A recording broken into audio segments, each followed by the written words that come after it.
Sana bukas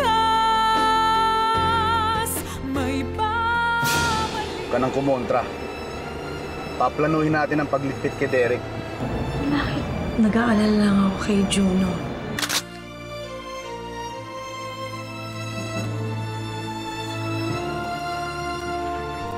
Juno, taba!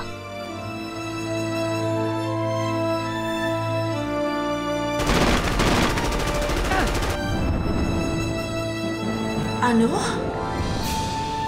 Nabaril si Juno. Ano? Si Juno?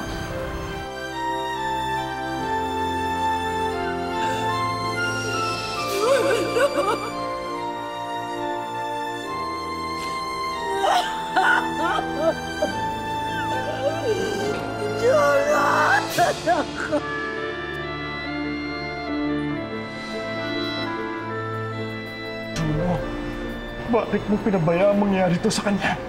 Hindi ko siya pinabayaan. Pinabayaan mo mangyari to sa kanya? Hindi ako nalulungkot o naaawa sa nangyayari kay Ate Evita. Kung tutuusin, kulang pa yan na parusa sa lahat ng mga kasalanan ginawa niya.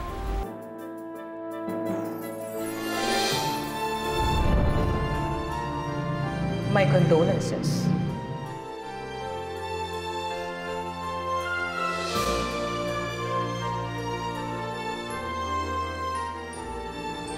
Imelda, Kumusta ka na, Evita? paano nabuhay ka pa? Bumalik ako galing sa kamatayan para multuhin ka.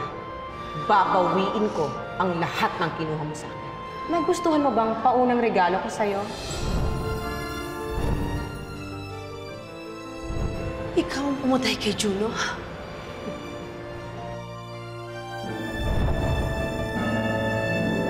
Quits na tayo, Evita. Although not exactly. Dahil mayroon kang kinuha na hindi para sa'yo. Wala akong alam sa mga pinagsasabi mo. Fine! You can deny all you want.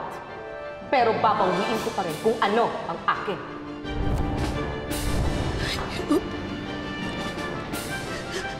Hayop ka. Nagpapalina ako. Hayop.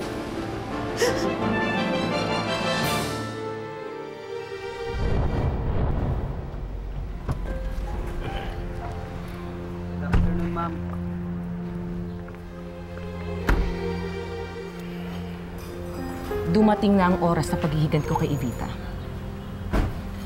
Matagal akong nanahimik at nag-ipon ng lakas.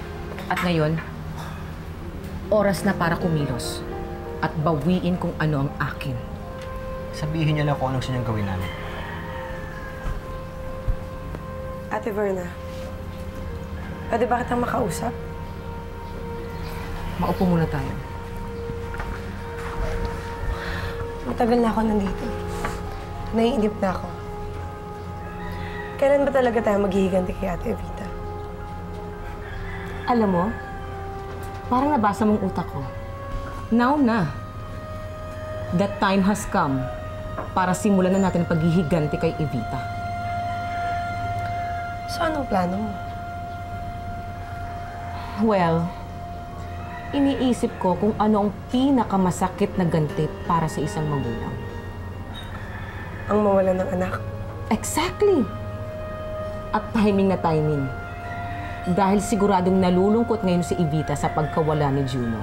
Kaya naisip ko na baka ito na ang tamang oras para bawiin ko ang anak ko sa kanya. So, sasabihin mo kay Derek ang totoo? Hindi ba't yan ang pinakamagandang ganti para sa kanya? Ang kamuhian siya ng pinalaki niyang anak. Pero alam kong hindi maniniwala si Derek kapag ako nagsabi sa kanya. And that's where you come in. Would you like to do the honors?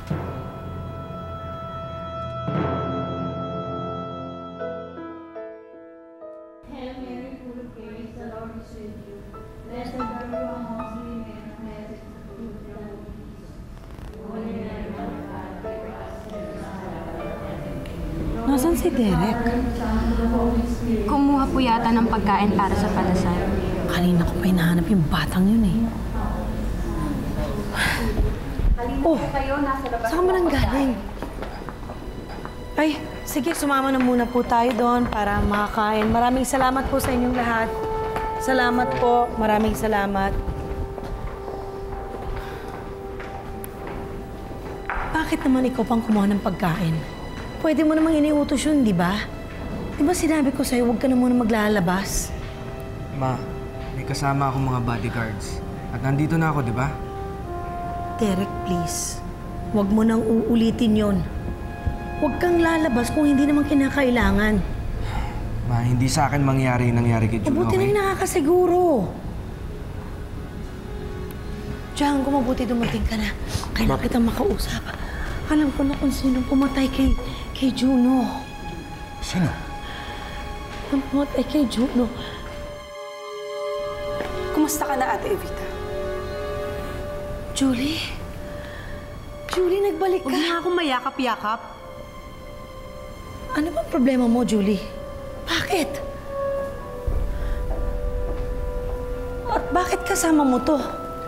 Dahil pareho mo kaming inapi ni Ate Verna. Julie, wala akong alam sa mga pinagsasabi mo. Wala kang alam. Ako, alam ko na ang lahat. Alam ko na ang ginawa mong pagpapapatay kay Roman. At tungkol sa pagnakaw mo sa anak ni Ate Verna. Hindi totoo yan.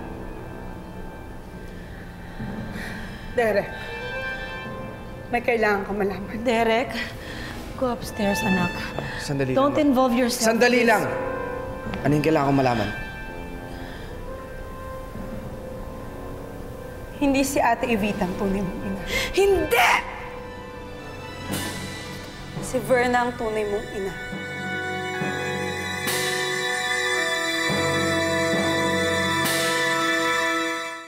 Imposibleng si Tita Verna ang nanay ko. Kilala mo si Imelda? Unti-unti ko nang pinakilala ang sarili ko sa anak ko.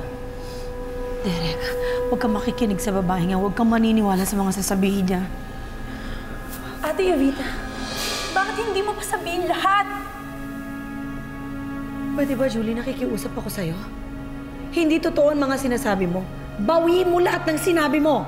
Derek, magkalaban si Kuya Emilio at Kuya Roberto Sawete. Si Kuya Roberto, ang asawa ni Ate Verna. Imelda ang tunay niyang pangalan. At si Kuya Roberto lang naman, ang tunay mong ama. Hindi! Pinatay si Kuya Emilio nung mismong wedding anniversary ninyo. At ibinintang sa amin ni Evita ang krimeng yun. Dahil totoo. Pinatay niyo ang asawa ko, pinatay niyo si Emilio. At hindi ka pa na kontento, Imelda. Pinatay mo pati mga magulang ko, hindi ba? Wala akong alam sa sinasabi mo! Sinungaling! Sinungaling! Kung nabubuhay lang sana si Roman, patutunayan niya sa inyo na totoo ang sinasabi ko, Derek. Tama na! Pero pinapatay din ng babaeng yan ang kapatid ng asawa ko. Wala kaming kinalaman ni Roman. Pero anong ginawa mo, ate? Dinamay mo kami. Derek, bakit hindi mo tanungin kay Django ang lahat? Django? Ito, Django. Totoo ba yung sinasabi nila? Ako ang tunay mong mama, Derek. Ako lang at wala nang iba. Tama na! Ma, totoo ba yung sinasabi nila? Derek, anak, please. Makinig ka sa akin. Totoo ba? Pabayaan mo. Totoo ba? Sagutin niyo ako! Pabayaan mo ako magpaliwanag, anak, please.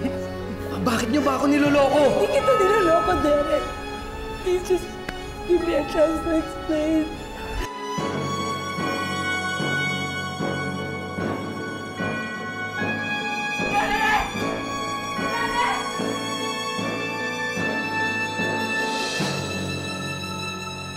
Derek!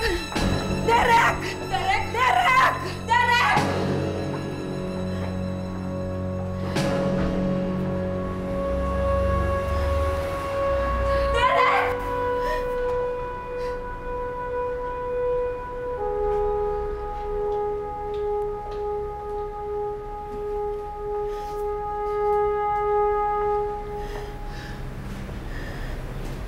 Ito na ang pagkatao at buhay na kinagis na ni Derek.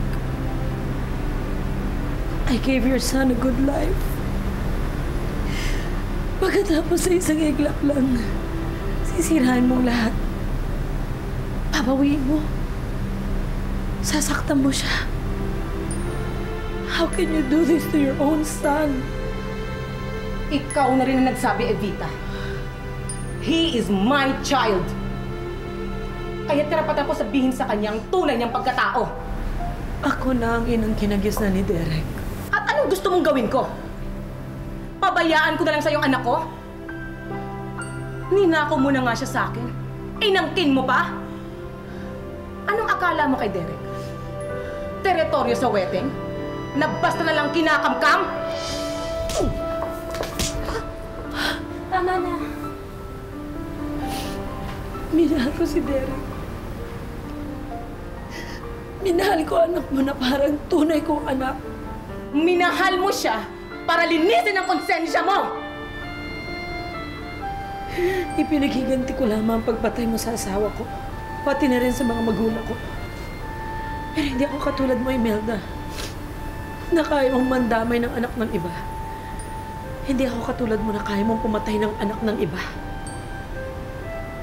Dinamay mo si Derek sa gulong ito mula nung ninakaw mo siya sa akin. Kinuha ko si Derek para mabuhay siya. Hindi katulad mo, pinatay mo ang anak ko. Pinatay mo si Juno!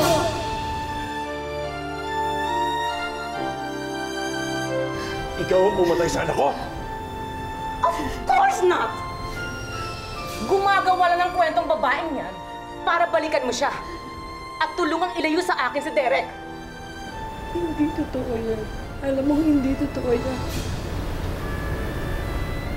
Bakit nga ba ako maniniwala sa iyo? Mulat sa pool, mas minahal mo si Derek kesa kay Juno. At kahit na ano pang sabihin mo, hindi mababago na ng katotohanan ng ninakaw mo pa rin sa akin ang anak ko. Mahal ko ang anak mo, Imelda. Sa akin ang anak ko. Utang na loob. Wala akong utang na loob sa'yo. Babawiin ko ang anak ko sa'yo, Evita. Isusugal ko ang lahat. Baski na buhay ko. Mabawi ko lang si Derek sa'yo. Hanggang sa muli natin pagtutuos. Tayo na, Julie. Julie. Hindi mo na ako mapipigilan sumama kay Julie. Julie, alam kong naaalala mo ng lahat ng kapalapan. Pero kailangan pa bang humantong ang lahat sa ganito? Kailangan mo pa bang makalimutan ang pagiging magkapatid natin, Julie? Magkadupo tayo. Simula nung nalaman kong pagpatay mo kay Roman, kinalimutan ko ng magkadugo tayo.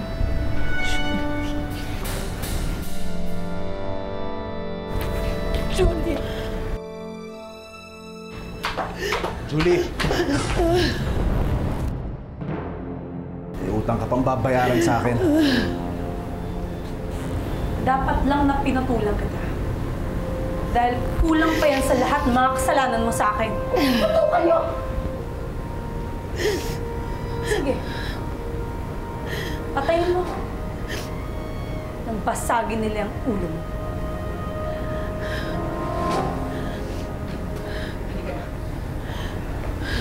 Naputulan ka na rin pala ng tao. May araw ka rin sa akin, Julie.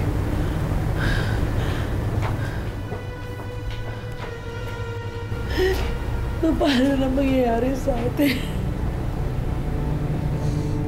Ngayon alam na ni Derek ang totoo. Magtahan na. Nakakasama yan sa'yo. Ano? Hahayaan mo na lang kapatid mong umalis pagkatapos ng ginawa niya sa atin? Bakit? Ano pa bang magagawa ko? Pinutol niya ng pagiging magkapatid namin, Tyrone. Putol-putol, puro kayo pinutol. Alam mo, walang mangyayari sa atin kung magmumukmuk tayo dito. Bakit hindi ka lumabas doon? Hanapin mo si Derek at ibalik mo dito. Bakit di mo na ibalik yung ampun mo sa tunay niyang ina? Alam mo, hindi kita binabayaran para makinig sa opinion mo. Binabayaran kita para sundin mong utos ko!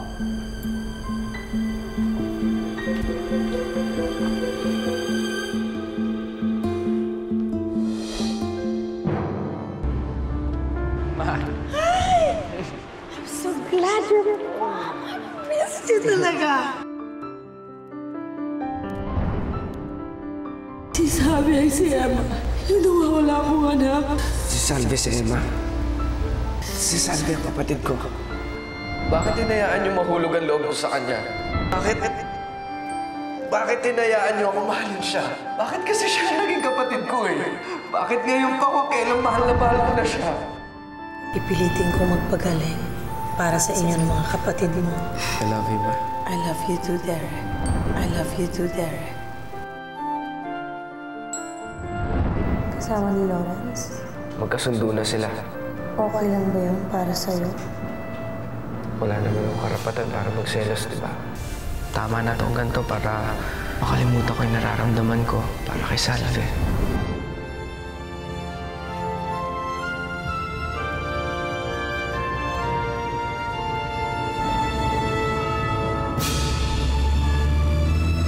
Bakit ganun, Ma? Bakit mo ako inagaw sa mga magulang ko? Ano bang nagawa kong kasalanan para buong buhay na itago niyo ang katauhan ko sa akin? Pati na din sa amin ni Salve. Bakit? Di tayo pwedeng gumawa ng gano'n, lalo ng mga perantes ang nakapaligid sa kanya. Eh ano, maghintay na lang tayo sa wala? Hahayaan na lang natin si Salve? Hindi naman sa gano'n. Kailangan pag-isipan natin itong mabuti, baka tayo pa balikan ng kampo niya. For your signature, Mayor.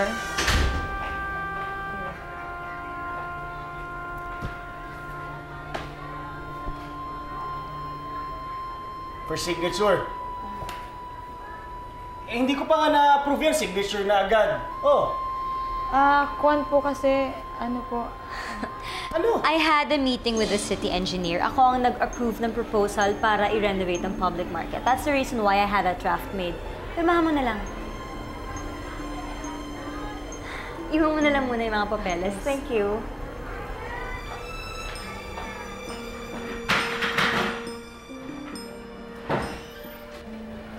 Taga-pirma na lang ako dito?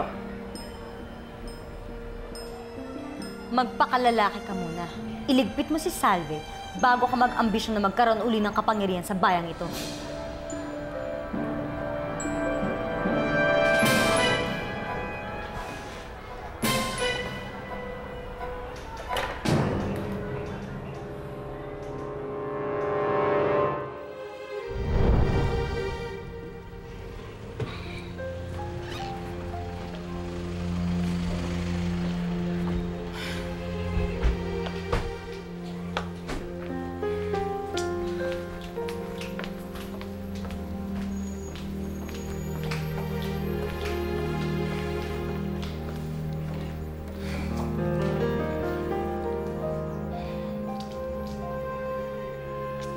What? Sigurado ko bang wala kang kinalaman sa pagkakapatay kay Juno? Of course I'm sure. And besides, ano naman ang motibo ko para ipapatay kong anak mo? Hindi nga ba't tinatrabaho pa natin siyang malipas sa kampo natin? Eh kung nagtagumpay ka lang sana na kunin si Juno, baka mahalin ko pang anak niyo na Evita. Gaya ng pagmamahal ni Evita sa anak ko. Hindi ba? Siguraduhin mo lang na totoo ang sinasabi mo, Verna. Dahil hindi mo ako gugustuhin makabangga. Nananakot ka? I'm shaking in my boots. I've had enough for today. Kaya pwede ba? Tigilan mo na ako?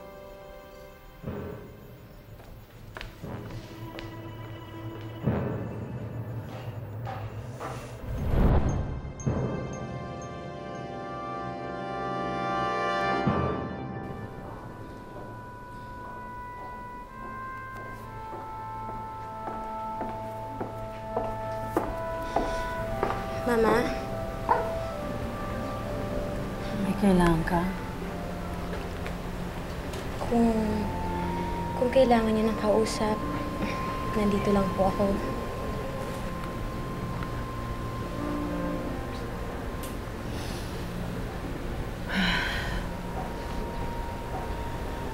Siguro nagkamali nga ako sa ginawa kong paghihiganti. Dahil sa pagkakapatay ng asawa ko at mga magulang ko.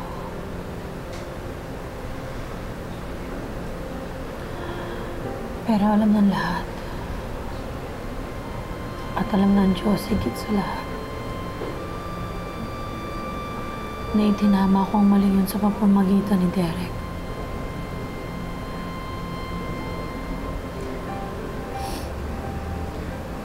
Mama, kahit ilang beses nila kayong idiin, hindi pa rin magbabago ang paniniwala ko na mabuti kayong ina. Salamat, anak. Sana ganoon din ang paniniwala ni Derek. Dahil hindi ko talaga kaya na mawala siya sa akin.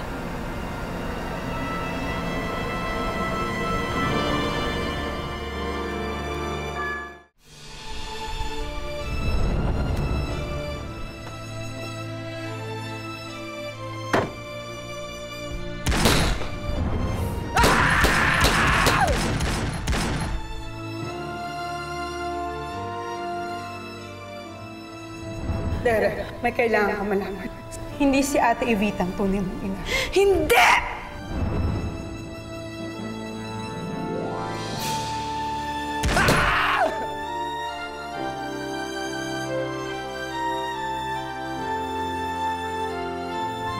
Si Verna ang tunay mong ina. Imelda ang tunay niyang pangalan. At si Kuya Roberto lang naman ang tunay mong ama.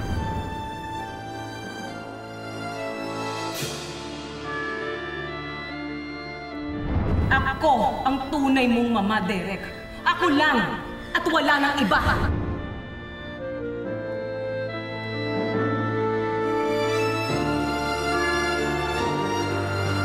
Hindi ho namin siya natagpuan. Bayaan niyo na yung ungas na yun.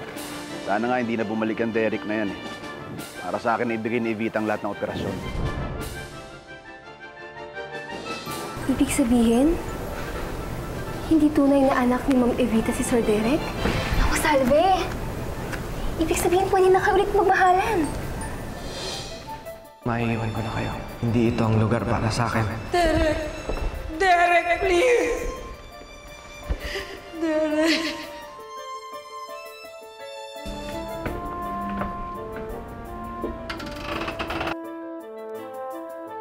Paano tayo? Hindi ko alam, Salve. Siguro kapalaran niya natin na hindi mahalin ang isa't isa. Derek, please, mahal na mahal kita. Hindi na kita mahal.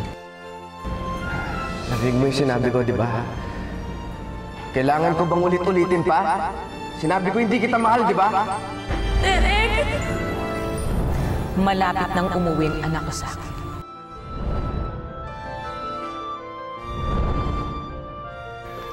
Welcome home, anak. Welcome home, Derek.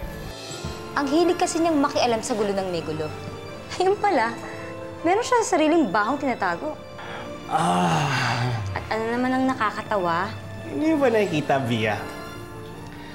Nagkakagulo ngayon sa bahay ng mga Perantes. Pagkakataon na to para balikan natin si Salve.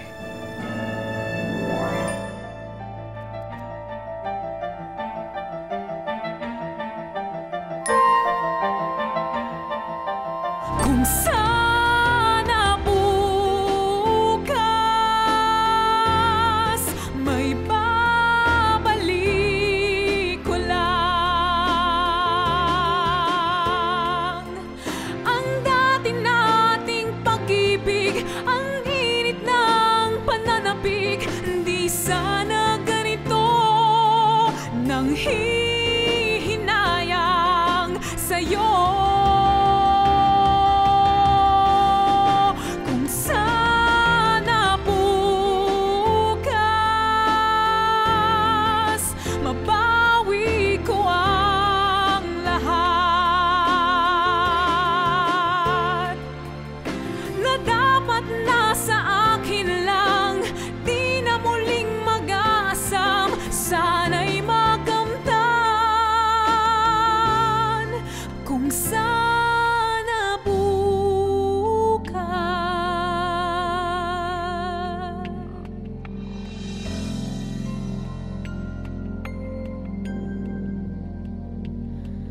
Dati hinahanap